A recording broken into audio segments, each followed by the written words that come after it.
Salut à tous, j'espère que vous allez bien. Aujourd'hui on se retrouve pour une nouvelle vidéo moto avec la Ducati Scrambler 1100 Pro 2020. Scrambler, c'est une gamme qui est née en 2016 chez Ducati avec la Scrambler 800 Icon et c'est une moto au style néo-rétro.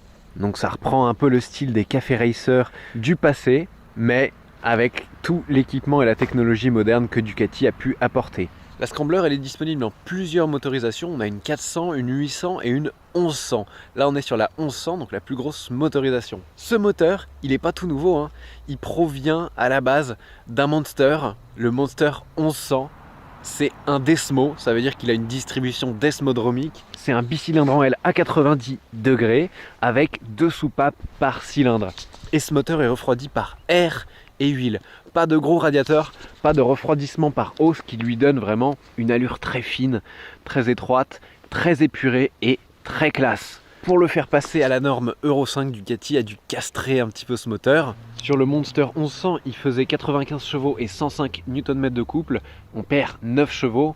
On a 86 chevaux sur la Scrambler et 90 Nm de couple à 4750 tours minute. Elle est un peu plus puissante que la 800, mais elle est surtout beaucoup plus coupleuse. Et c'est ça qui va être un gros avantage sur la route, vous allez voir. Donc sur cette version Pro 2020, on a surtout des changements esthétiques, hein. La plateforme technique et électronique reste la même, mais on a désormais une fourche noire, un moteur noir, des platines un petit peu partout qui sont noires et un nouvel échappement latéral qui se situe sur la partie supérieure, alors qu'avant sur l'Onsan on avait un échappement là, un échappement là. Aussi, le support de plaque a été déplacé. Au lieu d'avoir un immense support qui était assez moche ici, ils l'ont mis sur le bras oscillant et ça c'est plutôt cool. En option, on peut avoir le silencieux Terminioni, là on l'a pas. On a le ressort noir, le cadre noir, ici sur le réservoir du noir mat, un guidon noir, enfin voilà, c'est vraiment l'édition noir c'est noir. Ça va pas mal avec le côté aluminium sur le côté du réservoir ainsi que là. Mais personnellement, je préférais les versions qui étaient sorties avant, un petit peu avec de la couleur.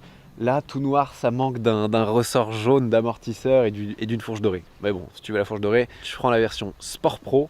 Là, tu as des All-ins, mais bon, faut rajouter un petit billet. Signature lumineuse, je ne sais pas si vous la voyez bien, mais on a des LED tout autour du phare qui est rond, avec un phare central classique qui n'est pas un phare à LED et instrumentation de bord. Là on sent, on la reconnaît parce que en plus du compteur qui est rond, il y a ce deuxième petit compteur, donc c'est des compteurs LCD, mais ça marche plutôt bien. On a la vitesse qui s'affiche ici, le rapport enclenché, l'autonomie, on a une jauge à essence et le compte tour. Bon, ça c'est pas très lisible, hein. Quand tu roules tu vois vraiment pas trop à quel régime t'es. Ils auraient pu faire plus lisible. Et ici les modes de conduite, on a des feux de détresse, on a une jauge à essence. Ducati ça a quand même un petit peu évolué enfin. Sur la version précédente et peut-être sur la Sport, je crois qu'on avait des rétros un peu plus effilés, mais là on a des gros rétros ronds. Ça va un peu avec le style Café Racer. Une nouvelle selle, plutôt confortable et de la place pour un passager. Donc tu as les repose-pieds pour le passager et sous la selle ici, il y a de quoi s'accrocher. Il y a des poignées, ça c'est assez cool. On a un phare qui n'est pas à LED mais des clignotants qui sont à LED. Voilà, à l'arrière comme à l'avant. Comme sur les anciens Monster, on a un cadre treillis tubulaire en acier. Ils ne sont pas encore passés à l'alu mais c'est très joli. Amortisseur Kayaba à l'arrière, ajustable en précharge et en détente, fourche inversée de 45 mm, c'est plutôt un beau diamètre qui est réglable aussi, des disques de 320 mm, il y en a deux sur la version 1100 alors qu'il y en a un seul sur la 800, freinés par des étriers Brembo à 4 pistons, un beau système de freinage. Évidemment la moto est dotée de l'ABS cornering, donc même sur l'angle, tu as un ABS qui fonctionne. On a un contrôle de traction à 4 niveaux, c'est une poignée ride-by-wire qui permet d'avoir 3 modes de conduite. Malheureusement sous la selle pas de place pour ranger quoi que ce soit. Prix de base de ce Scrambler 1100 Pro, on est à 13 590 €. Et si tu veux la version Sport Pro qui est améliorée côté suspension, donc tu as du all-in, c'est un style Café Racer, il faudra rajouter 300 €. Maintenant il est l'heure de découvrir la sonorité de ce 1100 et d'aller faire un petit tour. 15 litres de réservoir, 5 litres de eau sans annoncé par Ducati, on écoute. C'est un bruit très rond, c'est pas agressif quand tu démarres, c'est un gros bruit.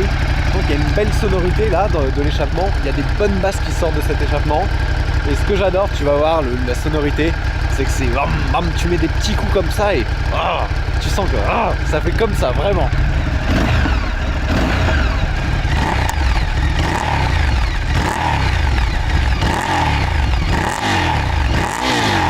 La sonorité est ouf, j'adore. Allez, on y va. Bon, nous voici à bord de la Scrambler 1100. On va commencer par un petit peu de ville quand même. Ce que je vous ai pas dit, c'est que depuis qu'on m'a volé ma GS, j'ai pas encore racheté de moto en perso. J'ai fait un petit peu le tour des trails routiers dernièrement et c'est vrai que ça me manque et que ça me chauffe d'en racheter une. Et en vrai, pour ce que je fais comme moto, je pense qu'une petite moto, un trail routier c'est très confort, c'est très sympa. Mais moi je fais pas mal de villes et de périurbains. À part le confort, je suis pas sûr d'avoir besoin au quotidien d'un trail routier. Et je me dis peut-être qu'une petite moto sympa, bien motorisée, sans être un roadster sportif parce que pour la ville c'est vraiment trop sport pour moi. Je cherche quand même un minimum de confort au moins dans la position de conduite. Il se trouve qu'au Parc Presse ils avaient le 1100, j'ai dit eh bien essayons le 1100. Ça fait déjà un peu plus d'une semaine que je l'ai et j'en suis tombé amoureux. Pour la ville c'est juste parfait, on est bas, le guidon est assez large donc très maniable. On a les pieds qui touchent par terre mais bien à plat au feu, ça c'est pas un problème. Et surtout, le moteur, il est génial. Ce 1100 refroidi par air et huile en ville, c'est un bonheur quoi. Tu le conduis sur le couple, en fait c'est pas un monstre de puissance. Mais tu mets des petits coups de gaz comme ça, il est délicieux. Vraiment ce moteur est délicieux. C'est un petit peu ferme mais moins qu'un Monster. Et ça se conduit vraiment sur le couple. Peu importe la vitesse dans laquelle t'es, c'est un moteur qui est bien gras, bien coupleux et ça c'est génial. Tu vois en troisième, t'as le couple en fait, le couple du 1100 qui est génial. Et il fait une sonorité sympa. L'échappement sur le côté là, il est assez sonore et ouais c'est maniable quoi. On a une moto qui est vraiment compacte, plutôt légère. Ouais c'est très maniable tellement la moto est compacte en fait. L'embrayage, contrairement aux anciennes Ducati qui avaient ce moteur, ce 1100, notamment le Monster Evo, l'embrayage était très dur. Là on a un embrayage hydraulique vraiment hyper souple.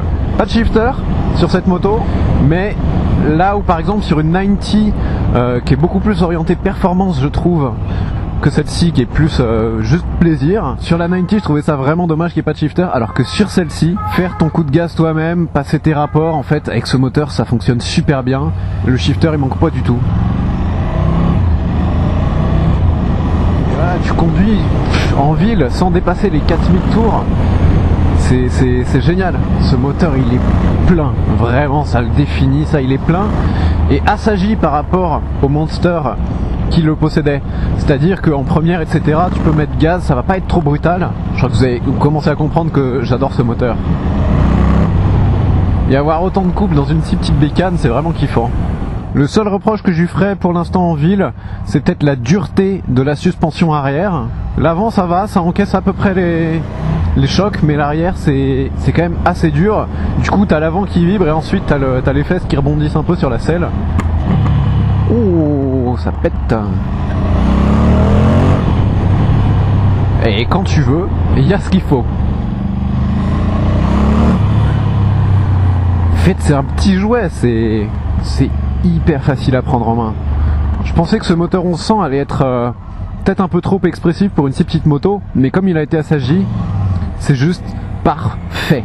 Mais il est très souple en fait, même à bas régime, ce que j'attendais pas du tout tu vois. Bas régime en seconde, tu peux le faire évoluer tranquille comme ça.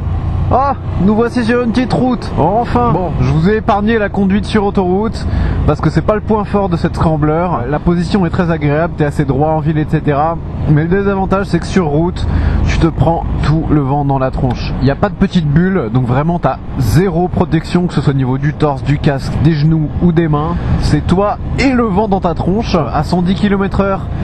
Ça va, à 130 faut vraiment te battre contre le vent. C'est vraiment une moto que j'utiliserai pas sur des longues distances. La moto dispose de 15 litres de réservoir. Ducati annonce 5 litres de au 100 km. C'est pas une moto qui est faite pour attaquer. C'est une moto qui est faite pour prendre du plaisir au guidon. Et ça, regarde, en mode balade, elle est parfaite. Elle est calibrée pour ça. Mais avec le 1100 tu vas voir, il y a quand même de quoi t'amuser. Donc là on est en mode sport. Le mode avec la meilleure réponse. Anti-patinage quand même niveau 2. Je crois que ça va de 0 à 6.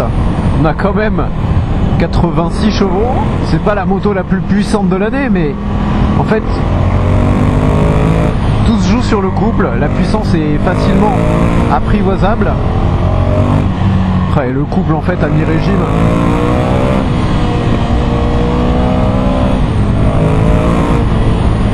il est délicieux.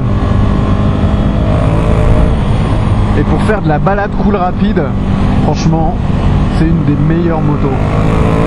La 90 que j'avais testée, beaucoup plus puissante, beaucoup plus sportive.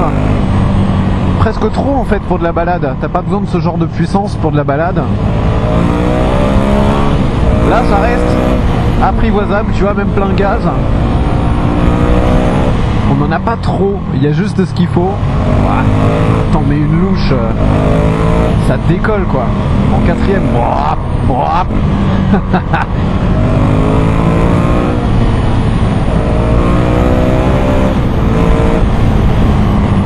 le shifter il manque pas sur cette moto. C'est pas dans l'esprit. Et j'en ai pas senti la nécessité parce que t'attaques pas comme avec une sportive. T'attaques en cool rapide. Tu prends ton temps de passer les rapports en fait. La sonorité du moteur est cool, peut-être un peu moins bruyante avec la norme Euro 5, mais vraiment il y a de quoi s'amuser et en ville, c'est vraiment ça que j'adore.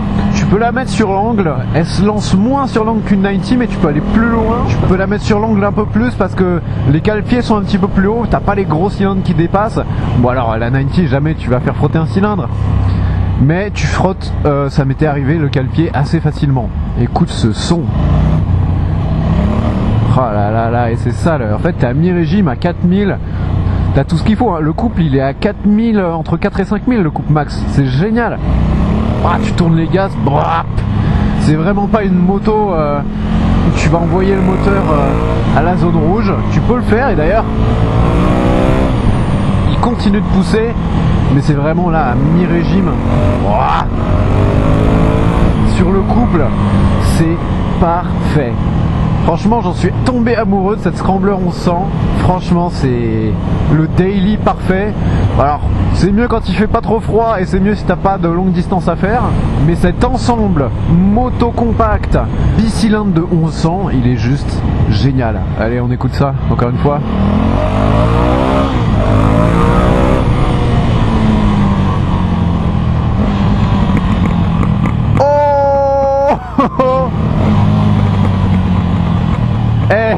Ça c'est Euro 5. Mais Ducati ils sont forts hein. Sur la Monster ça faisait pareil. Si vous avez un Scrambler 1100 à me vendre, envoyez-moi un message. Et en fait voilà, sur les motos, ce que je recherche moi c'est vraiment plus le couple que la puissance pure. La puissance pure, ok, tu vas aller à 200 km/h, génial, mais dans la vraie vie personne fait ça. Ce qui est cool c'est vraiment le couple qui va t'agrémenter la conduite au quotidien, mais fois 1000 par rapport à de la puissance.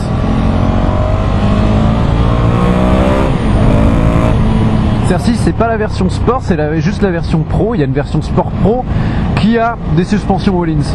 Celle-ci, quand tu es en pleine accélération, tu sens que le guidon commence un petit peu à guidonner. Je pense que la suspension all-ins elle corrige ça, mais faut rajouter un petit supplément. Bon les amis, j'espère que vous avez apprécié l'essai de cette Scrambler 1100 de chez Ducati.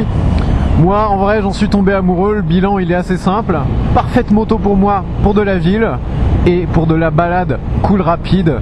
Tout est bien calibré. Peut-être que ce serait encore mieux sur la version sport avec les suspensions all-ins pour attaquer un peu plus. J'adore le style de la moto. Peut-être pas dans cette version full black, dans une version un peu plus colorée comme il l'avait fait sur les générations précédentes. Cet ensemble moto compact, moteur énorme, mais moteur énorme, docile et très facile à apprivoiser, 10 sur 10. J'adore. J'espère que cet essai vous a plu, si c'est le cas n'hésitez pas à mettre un pouce vers le haut, à vous abonner si ça n'est pas déjà fait, et je vous dis à très bientôt pour la prochaine vidéo. Ciao!